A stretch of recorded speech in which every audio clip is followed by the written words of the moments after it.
السلام عليكم مشاهدينا الكرام، مرحبا بكم في قناتنا الأخبار الجزائرية 24. الرئيس الجزائري يواصل استقبال قدة سياسيين في إطار مشاورات. استقبال الرئيس الجزائري عبد المجيد تبون الأربعاء شخصيات سياسية للبلاد في إطار مشاورات استقبال بها قبل أيام بعد توقف أكثر من العام، وأوفات بين الرئيسة الجزائرية أطلعت عليها أنظار بأن عبد المجيد تبون استقبال بشكل مفصل وزير اتصال الإعلام السابق الناشط السياسي عبد العزيز الرحيبي والرئيس الحزب جبهة مستقبل الوسط عبد العزيز بالعيد مرشح رئاسية 2024. وعقب استقبال قال الرحيبي في تصريح نشر حساب الرئيسة عبر فيسبوك إنه استمتاع للرئيسة عبد المجيد تبون وإلى طرح حول قضايا الداخلية الدولية. بشأن قضايا الداخلية أوضح الرحيبي أنها تركزت أساسا حول ضروات إرساء جبهة داخلية وقوية إرساء ثقافات الحوار والتشوير مستمر ودائم بين السلطة التنفيذية والأحزاب نقابات المجتمع المدني والشخصية مستقلات.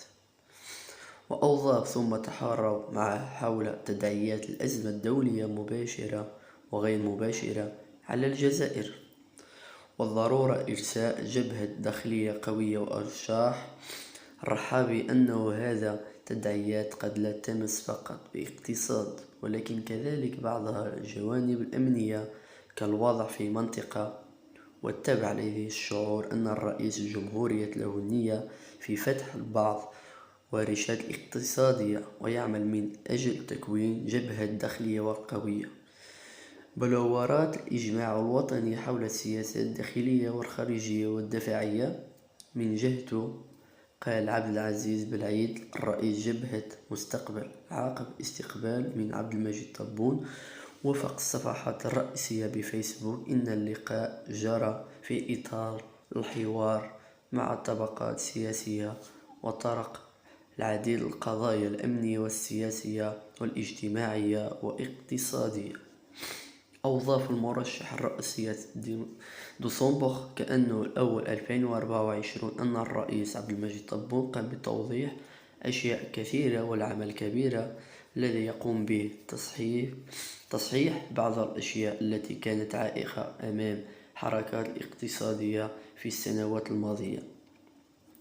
وعلى الصعيد السياسي أوضح بالعيد أنه يجري العمل لتوحيد جهود ابتعاد عن أخطاء سابقة انطلاق مجددا أن عبد الماضي جعل التحرك إلى الأمام صعبة والتابع في هذا السدد. اليوم الرئيس متفهم حقيقة السياسية العام في بلاد ومع كل طبقات سياسية وفعاليات ستكون انطلاق جديدة بفتح الحوار الحقيقي وتنظيم هذا الحوار تنظيم حقيقي دون مزيد من تفصيل. وبالخصوص والاثنين الماضي استئناف عبد المجيد تبون لقاءه مع الشخصية السياسية بعد توقف استمرار أكثر من العام واستقبال يومها بشكل مفصل الرئيس حركة بناء الوطنية والإسلامية عبد القادر بن قرينة والرئيس الحزب الجيل الجديد علامي جلالي سفيان.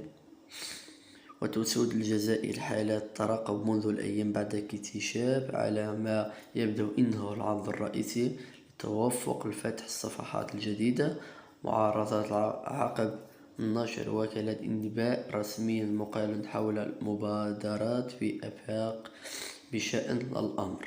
السلام عليكم.